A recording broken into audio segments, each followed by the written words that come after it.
नमस्कार, आप सभी का स्वागत है सुरागीलाल न्यूज चैनल के प्रदेश बुलेटिन में। मैं हूं अनुश्री भारद्वाज और नजर आते हैं इस वक्त की फटाफट खबरों पर। कर्मचारियों के महंगाई भत्ते को सीएम धामी ने दी मंजूरी। शासन ने किए 6 पीसीएस अधिकारियों के तबादले। मोनिका को मिला queen of the entrepreneur award. राष्ट्रीय युवा दिवस पर डीएम ने दिखाई साइकिल रैली को हरी झंडी। 14 जनवरी से 22 जनवरी तक धूमधाम से मनाया जाएगा उत्तरायणी पर्व। यूजर चार्ज के विरोध में लोगों ने प्रशासक व ईओ के खिलाफ किया प्रदर्शन। अब सैलानी साइकिलिंग का भी उठा सकेंगे लुत्फ। झोलाछाप डॉक्टर से प्रसव कराने के दौरान हुई महिला की मौत, 2 के खिलाफ मुकदमा दर्ज। अब खबरें विस्तार से। कर्मचारियों के महंगाई भत्ते को मुख्यमंत्री पुष्कर सिंह धामी की मंजूरी मिल चुकी है। राज्य के 3.25 लाख कर्मचारियों और पेंशनर्स को इसका लाभ मिलेगा। आपको बता दें, मुख्यमंत्री पुष्कर सिंह धामी ने कर्मचारियों के डीए में बढ़ोतरी की फाइल को मंजूरी दे दी है। सीएम की मंजूरी के बाद मुख्यमंत्री कार्यालय ने डीए की फाइल को वित्त विभाग भेज दिया है। वहीं डीए जुलाई से मान्य होगा, जिसका जल्द ही आदेश जारी किया जाएगा। आपको ये भी बता दें कि कर्मचारियों को अब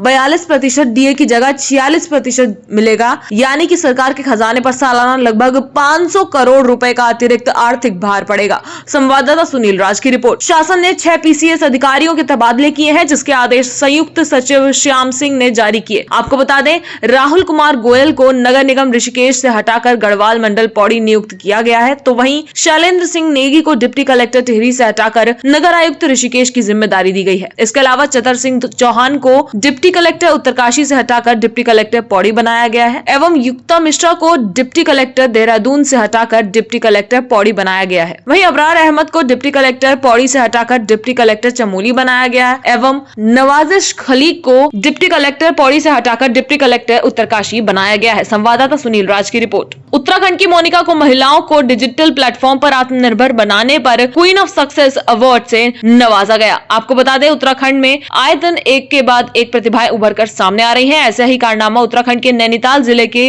रामनगर ग्राम छोई क्षेत्र में रहने वाली महिला मोनिका ने किया है। दरअसल मोनिका एक गृहिणी है और गृहिणी की जिम्मेदारी निभाने के साथ ही शादी के बाद उन्होंने खुद की एक टूर एंड ट्रेवल्स कंपनी खोली, जो कंपनी आज तेजी से आगे बढ़ रही है। उसके साथ ही मोनिका महिलाओं को डिजिटल प्लेटफॉर्म पर आत्मनिर्भर बना रही है, जिनसे प्रेरणा लेकर आज कई महिलाएं डिजिटल प्लेटफॉर्म पर अच्छी खासी अर्निंग कर रही है। संवाददाता राजीव अग्रवाल की रिपोर्ट।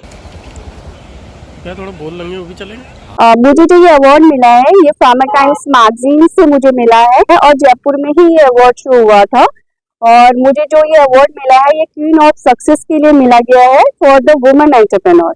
हम लोग महिलाओं को, खासकर उन महिलाओं को जो घर पे बैठी हुई हैं और शादी के बाद कुछ भी नहीं कर पा रही हैं, तो डिजिटल प्लेटफॉर्म के माध्यम से आज वो अपने आप को अच्छे से सक्षम कर सकती हैं। अपने एक खुद का चैनल्स वगैरह बना के अपना जो टैलेंट उनके अंदर है उसको बाहर लाके उभार सकती हैं।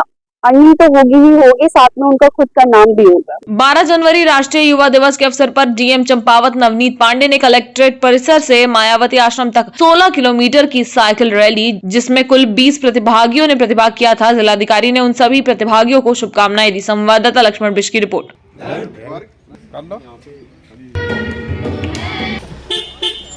चाहे तो एक साथ होनी चाहिए, सब लोग एक साथ बैठना ही नहीं चाहते। पापा, try this. लो, सब लपक लिए।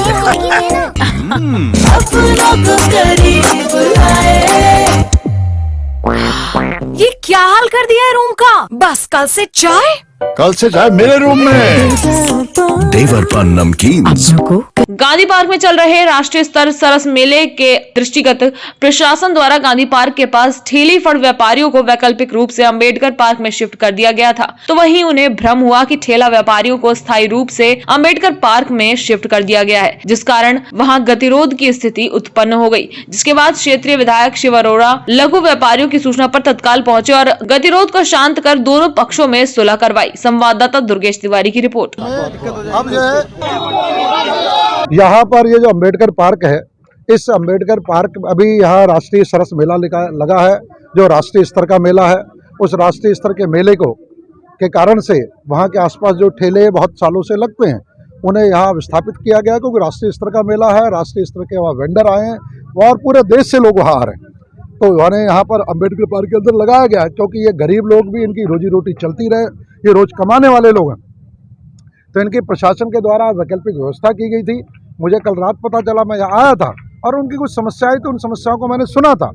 उसके अतिरिक्त ये कहीं ये संशय पैदा हुआ या पैदा करने की कोशिश की गई कि ये जो अंबेडकर पार्क है यहाँ पर ये स्थायी व्यवस्था कर दी गई है, तो ये अस्थायी व्यवस्था है। ये अंबेडकर पार्क ही रहेगा, बाबा भीमराव अंबेडकर के नाम से ये पार्क ही रहेगा। साथ ही साथ जो यहाँ अंबेडकर चौक है उसके सौंदर्यीकरण की भी घोषणा की गई है, उसका सौंदर्यीकरण भी होगा। और ये जो बाटा चौक अब तक बाटा चौक के नाम से जाना जाता था, वो अब अंबेडकर चौक के नाम से जाना जाएगा। उत्तराखंड के मुख्यमंत्री पुष्कर सिंह धामी के निर्देश पर चंपावत में 14 जनवरी से 22 जनवरी तक उत्तरायणी पर्व धूमधाम से मनाया जाएगा। आपको बता दें, मुख्यमंत्री धामी ने 14 जनवरी मकर संक्रांति से 22 जनवरी तक प्रदेश में उत्तरायणी पर्व मनाने के निर्देश दिए हैं। साथ ही दीपावली की भांति इस कार्यक्रम को विशेष तौर पर आयोजित करने के निर्देश वीडियो कॉन्फ्रेंसिंग के माध्यम से जिलाधिकारी को दिए गए हैं। उन्होंने कहा कि प्रत्येक जिला अधिकारी अपने अपने कार्यक्रमों की रूपरेखा तैयार करें तथा कार्यक्रम को एक सरकारी कार्यक्रम न बताते हुए पूरे प्रदेश वासियों का कार्यक्रम बनाना सुनिश्चित करें।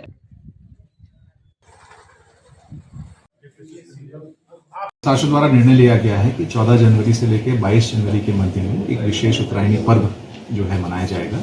इसमें निर्देश ये है कि हमारे जितने भी हमारे महिला स्वयं सहायता समूह हैं, युवक मंगल दल है, महिला मंगल दल है, उनके माध्यमों से प्रत्येक गांव में जो हमारे घाट हैं, नौले हैं, वहाँ पे एक सफाई अभियान चलाया जाएगा। और जितने भी हमारे देवालय हैं, परिसर हैं, घाट हैं, उनमें एक विशेष स्वच्छता अभियान हम चलाएंगे। और संस्कृति विभाग के माध्यम से वहाँ पे कलश यात्रा और झांकियों का भी आयोजन किया जाएगा।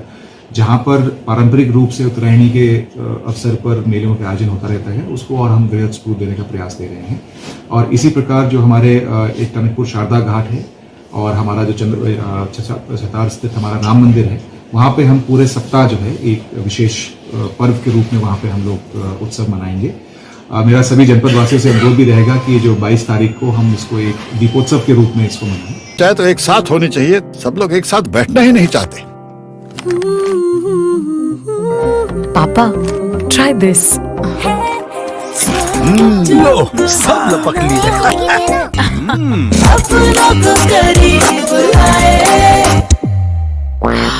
ये क्या हाल कर दिया है रूम का? बस कल से चाय कल से चाहे मेरे रूम में। देवर पान नमकीन।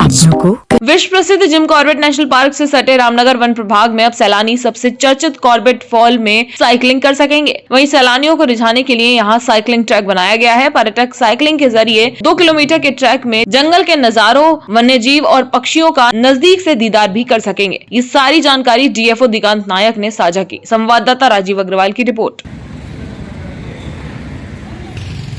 फॉल्स में इस बार हम बहुत सारे इम्प्रूवमेंट्स करने चाह रहे थे कि ताकि इतने पर्यटक आते हैं तो उनको कुछ सुविधा भी मिले। तो उसको देखते हुए कॉर्बेट फॉल्स का जो हमारा गेट से फॉल्स तक का जो दूरी है वहाँ पे एक साइकिल ट्रैक स्टार्ट करे हैं। तो ये लगभग 5-10 दिन में कंप्लीट हो जाएगा और साइकिल वहाँ पे टूरिस्ट के लिए साइकिल वहाँ पे चलाने के लिए रेडी हो जाएगा। तो 10 साइकिल हम वहाँ पे प्रोक्योर करके रखेंगे ताकि लोग उसको रेंट करते हुए उसको लेके जा सकते हैं साइकिल ट्रैक। लोहाघाट नगर के नगर पालिका के द्वारा लगाए गए यूजर चार्ज का मामला लगातार गर्माता जा रहा है। शासन के निर्देश पर नगर पालिका प्रशासक व ईओ के द्वारा लगाए गए यूजर चार्ज के विरोध में शनिवार को लोहाघाट के निवर्तमान पालिका अध्यक्ष गोविंद वर्मा के नेतृत्व में नगर के लोगों पर वर्तमान सभासदों के द्वारा पालिका प्रशासक व ईओ के खिलाफ नारेबाजी करते हुए यूजर चार्ज वापस लेने की मांग की गई। संवाददाता लक्ष्मण बिष्ट की रिपोर्ट। वापस लो प्रशासक और ईओ की मनमानी है ये, और पुराने बोर्ड को ये बदनाम करने का पूरा प्रयास है इनका और जनता को गुमराह करने का प्रयास है।